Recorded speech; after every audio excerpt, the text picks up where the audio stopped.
अशाच नवनवीन व्हिडिओसाठी चॅनलला सबस्क्राईब करा आणि बेल आयकॉनला क्लिक करा. गेल्या वेळी आपण त्रिगुणांच्या पलीकडे जाण्याचा मार्ग पाहिला. आता त्याहूनही पुढे जाऊन आपण पुरुषोत्तम तत्व समजून घेऊया. नमस्कार. आज आपण ज्ञानेश्वरीतील एका अत्यंत महत्त्वाच्या अध्यायावर बोलणार आहोत. 15वा अध्याय, पुरुषोत्तम योग. असं म्हणतात की हा अध्याय म्हणजे संपूर्ण गीतेचं आणि ज्ञानेश्वरीचंही जणू काही सार आहे. संत ज्ञानेश्वरांनी या सृष्टीचे एक कोडं उलगडलंय. जीव परमात्मा नातं स्पष्ट केलंय आणि त्या सर्वोच्च पुरुषोत्तमाची ओळख करून दिली आहे. आणि याची सुरुवातच एका मोठ्या विलक्षण कल्पनेनं होते, नाही का? अगदी बरोबर. भगवान श्रीकृष्ण अर्जुनाला सुरुवातीला सांगतात, ऊर्ध्वमूलम अधः शाखम अश्वत्थम प्राहुर अव्ययम छंदांसी यस्य पर्णानी यस्तम वेद स वेदवित. म्हणजे हे जग एका उलट्या अश्वत्थ वृक्षासारखं आहे. याची मुळं वर परमात्म्यामध्ये आहेत. मुळं वर? हो. आणि फांद्या, पानं म्हणजे हा सगळा संसार आणि वेदज्ञान हे खाली पसरलेलं आहे. हा वृक्ष अविनाशी म्हणतात आणि वेद त्याची पानं आहेत. जो याला जाणतो तोच खरा वेद जाणणारा. ऊर्ध्वमूलम मधा शाख, मुळं वर आणि फांद्या खाली, ही कल्पनाच म्हणजे सामान्य अनुभवाच्या खूप पलीकडची आहे. मग या उलट्या वृक्षाचा नेमका अर्थ काय घ्यायचा? ज्ञानेश्वर महाराज काय सांगतात याबद्दल? ज्ञानेश्वर माऊलींनी यावर खूप सुंदर भाष्य केलं आहे. ते म्हणतात, जैसा अश्वत्थ येक ऊर्ध्वमूळ अधशाख तैसा संसार वृक्षू देखोनी काढे. ते स्पष्ट करतात की वृक्षाचं मूळ वर म्हणजे ब्रह्म, परमतत्व आहे, जे शाश्वत आहे, उगमस्थान आहे. पण गंमत अशी आहे की जरी मूळ वर असलं तरी जो संसार वृक्ष दिसतो ना, ज्याच्या फांद्या खाली पसरल्यात, म्हणजे पंचमहाभूत, इंद्रिय, विषय, कर्म, त्याचं आपल्याला बांधून ठेवणारं मूळ ते अज्ञानात आहे, अविद्येत आहे. माऊली म्हणतात, येथे अविद्येची वाढी, मूळ अविद्येचेची दृढी. म्हणजे अज्ञानच याला वाढवतं, घट्ट धरून ठेवतं. अरे वा, किती महत्वाचा मुद्दा आहे हा. म्हणजे जरी अंतिम सत्य वर असलं तरी आपलं जे बंधन आहे ते खालच्या पातळीवर आपल्या अज्ञानामुळे आहे. आणि पानं म्हणजे वेद म्हटलेत. वेद तर ज्ञानासाठी असतात, मग ती पानं कशी? बरोबर. ज्ञानेश्वर महाराज म्हणतात, जया छंद म्हणी जेती तेणे पाने याची असती, जिये कामना वाहविती इह भोगवरी. म्हणजे वेद, कर्मकांड, यज्ञयाग सांगतात, ज्यामुळे ऐहिक किंवा पारलौकिक सुख मिळतं. पण त्यातून फक्त कामनांची पूर्ती होते. वृक्षाचं पोषण होतं एक प्रकारे, पण मुक्ती नाही मिळत. पानं शोभा आणतात पण बंधनातून सोडवत नाहीत. त्यामुळे माऊलींच्या मते वृक्षाचं खरं स्वरूप समजायला केवळ वेद पुरेसे नाहीत, मुळावर घाव घालावा लागतो. हे समजलं. मग आता कळीचा प्रश्न, हे अज्ञानाचं आसक्तीचं मूळ कापायचं कसं? एवढा मोठा अनादी पसरलेला वृक्ष आहे हा, कोणतं साधन वापरायचं याला तोडायला? यावर भगवान श्रीकृष्ण एकदम स्पष्ट उत्तर देतात, असंग शस्त्रेण दृढेण चित्वा. म्हणजे असंघ नावाच्या दृढ शस्त्रानं या वृक्षाला तोडायचं. असंघ म्हणजे आसक्तीचा अभाव, वैराग्य. ज्ञानेश्वर महाराज म्हणतात, वैराग्या परते आणिक शस्त्रची नाही देख. पण हे वैराग्य म्हणजे नुसतं जगापासून पळून जाणं किंवा उदास होणं नव्हे. मग काय आहे नक्की हे वैराग्य शस्त्र? फक्त विरक्ती पुरेशी नाहीये का? नाही. ज्ञानेश्वर महाराज सांगतात, ज्ञाने विवेक देखोनी वैराग्य खडगे छेदुनी. म्हणजे या वैराग्याला विवेकाची, ज्ञानाची धार हवी. काय सत्य आहे, काय असत्य, काय नित्य, काय अनित्य, बरोबर, हे स्पष्टपणे ओळखण्याची क्षमता म्हणजे विवेक. हे जग, देह, नाती हे सगळं क्षणभंगूर आहे, बदलणारं आहे, क्षर आहे. हो. हे ज्ञान जेव्हा खोलवर मुरतं तेव्हा आपोआप त्यातली आसक्ती गळून पडते. हे ज्ञान आणि त्यातून निर्माण झालेलं दृढ वैराग्य हे मिळून ते असंग शस्त्र तयार होतं. आणि याच तीक्ष्ण शस्त्रानं अहंकाराचं, मी माझेपणाचं मूळ कापलं जातं. ज्ञानपूर्वक वैराग्य. वा. म्हणजे केवळ भावनेवर आधारलेली विरक्ती नाही, तर सत्य असत्य जाणीवेतून आलेली अनासक्ती. ठीक आहे, समजा हे ज्ञान आणि वैराग्याचं शस्त्र वापरून साधकाने हा संसार वृक्ष तोडला, त्याचं अज्ञानाचं मूळ कापलं, मग तो कुठे पोचतो, काय मिळतं त्याला? तेव्हा साधक त्या मूळ पदापर्यंत पोहोचतो, ज्याचा शोध घ्यायला हवा. श्रीकृष्ण म्हणतात, ततः पदम तत्परिमार्गितव्यम यस्मिन गता न निवर्तन्ति भूयः. म्हणजे असं पद शोधायला हवं जिथे गेल्यावर पुन्हा या जन्ममृत्यूच्या फेऱ्यात या संसार वृक्षाच्या चक्रात परतावं लागत नाही. तेच परमपद आहे.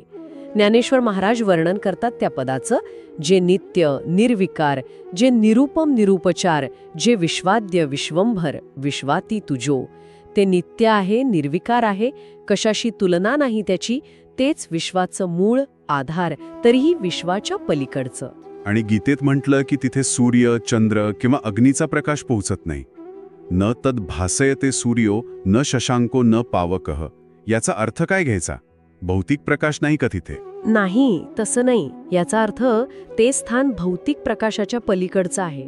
ते स्वयंप्रकाशित आहे. त्याला प्रकाशित करायला बाहेरच्या साधनांची गरज नाही. ते चैतन्याचं, शुद्ध जाणीवेचं स्वरूप आहे. ज्ञानेश्वर म्हणतात, तैसे प्रकाशकांचे बीज जिये पदे असिजे. म्हणजे जे इतरांना प्रकाशित करतात त्या सूर्य चंद्रांचंही मूळ उगमस्थान ते पद आहे. तेच आपलं खरं स्वरूप, अंतिम ध्येय, परमधाम. तिथे द्वैत नाही, फक्त अद्वैत, परमानंद. तिथे पोहोचल्यावर पुनर्जन्म नाही. किती आश्वासक आहे हे. म्हणजे बंधनातून सुटल्यावर आपण आपल्या खऱ्या, शाश्वत, स्वयंप्रकाशित स्वरूपाला ओळखतो. आता याच अध्यायात श्रीकृष्ण अजून 3 महत्वाच्या संकल्पना मांडतात: क्षर, अक्षर आणि पुरुषोत्तम. या संकल्पना थोड्या उलगडून सांगाल का? यांचा काय संबंध एकमेकांशी? हो, नक्कीच. या 3 संकल्पना म्हणजे या अध्यायाचा आणि खरं तर संपूर्ण वेदांताचा गाभा आहेत. श्रीकृष्ण म्हणतात, द्वाविमौ पुरुषौ लोके क्षरश्चाक्षर एवच. क्षरः सर्वाणि भूतानि कूटस्थो अक्षर उच्यते. क्षर म्हणजे नाशवंत. जे काही बदलतं, जन्माला येतं, नष्ट होतं, ते सगळं क्षर. ही सृष्टी, आपले देह, सर्व प्राणीमात्र, हे सगळं क्षरपुरुष. अक्षर म्हणजे अविनाशी. हा जीवात्मा आहे जो देहांमध्ये राहतो पण स्वतः अविनाशी आहे. त्याला कूटस्थ म्हटलंय कारण तो निर्विकारपणे, साक्षी भावाने राहतो. पण तो अजूनही मायेच्या किंवा प्रकृतीच्या क्षेत्रातच असतो, पूर्णपणे मुक्त नाही. अच्छा, म्हणजे क्षर म्हणजे हे बदलणारं विश्व आणि देह, आणि अक्षर म्हणजे त्यातला अविनाशी पण अजूनही बंधनात असलेला जीवात्मा. मग तिसरा पुरुषोत्तम कोण आहे? तो या दोघांपेक्षा कसा वेगळा? तोच तर खरा महत्वाचा आहे. श्रीकृष्ण पुढे म्हणतात, उत्तमः पुरुषस्त्वन्यः परमात्मेत्युदाहृतः यो लोकत्रयमाविश्य बिभर्तव्य ईश्वरः. म्हणजे या क्षर आणि अक्षर पुरुषांपेक्षा वेगळा, त्या दोघांहून उत्तम, श्रेष्ठ असा एक तिसरा पुरुष आहे. त्यालाच परमात्मा किंवा पुरुषोत्तम म्हटलं जातं. तो अविनाशी ईश्वर तिन्ही लोकांमध्ये म्हणजे क्षर आणि अक्षराच्या जगात व्यापून आहे आणि त्यांचं धारण, पोषण करतो. तोच खरा ईश्वर, सर्वांचा आधार, अंतिम सत्य. ज्ञानेश्वर माऊलींनी या पुरुषोत्तमाचं स्वरूप कसं बरं स्पष्ट केलंय? त्यांनी हे इतकं गहन तत्व सोपं कसं केलं असेल? ज्ञानेश्वर महाराजांनी खूप सुंदर दृष्टांत दिले आहेत. ते म्हणतात, पुरुषोत्तम हा दोन्ही भेदोनी निघाला म्हणून उत्तम बोलिला. तो क्षर आणि अक्षर या दोन्ही मर्यादांच्या पलीकडे गेलेला आहे, जगात असूनही जगापासून अलिप्त. त्यांनी दिलेला दृष्टांत बघा, जैसा वोघू पाणियांचा समुद्री भेदोनिया साचा होय सिंधूची नावांचा भेदलेपणी. जसा पाण्याचा प्रवाह समुद्राला मिळून स्वतःचा समुद्र होतो, वेगळा राहत नाही, तसा जीवात्मा परमात्म्याला मिळून पुरुषोत्तमच होतो. किंवा दुसरा दृष्टांत, जैसे घट मठ भांगले तरी आकाश नाही मोडले. माठ फुटला तरी त्यातला आकाश काही फुटत नाही, ते अविनाशीच राहतं. तसाच हा पुरुषोत्तम देहांच्या नाशाने नाश पावत नाही. तो सर्वांमध्ये आहे आणि सर्वांच्या पलीकडेही आहे. या विश्वाचा निर्माता, पालक, संहारक असूनही स्वतः मात्र अकर्ता, अभोक्ता आहे. अप्रतिम. क्षर म्हणजे बदलणारी सृष्टी, अक्षर म्हणजे अविनाशी जीवात्मा आणि पुरुषोत्तम म्हणजे या दोहोंच्या पलीकडचा, सर्वांचा आधार असलेला सर्वश्रेष्ठ परमात्मा. ही रचना आता अगदी स्पष्ट झाली. पण इतक्या श्रेष्ठ, इतक्या गहन तत्वाला, या पुरुषोत्तमाला ओळखायचं कसं? केवळ बुद्धीने, तर्काने किंवा नुसतं शास्त्र वाचून हे शक्य आहे का? नाही. केवळ बौद्धिक कसरतीने किंवा फक्त ज्ञानाच्या पातळीवर पुरुषोत्तमाची खरी ओळख पटत नाही. त्यासाठी श्रीकृष्ण एका वेगळ्याच मार्गावर भर देतात. ते म्हणतात, यो मामेवम सम्मूढो जानाति पुरुषोत्तमम स सर्वविद भजती माम सर्व भावेन भारत.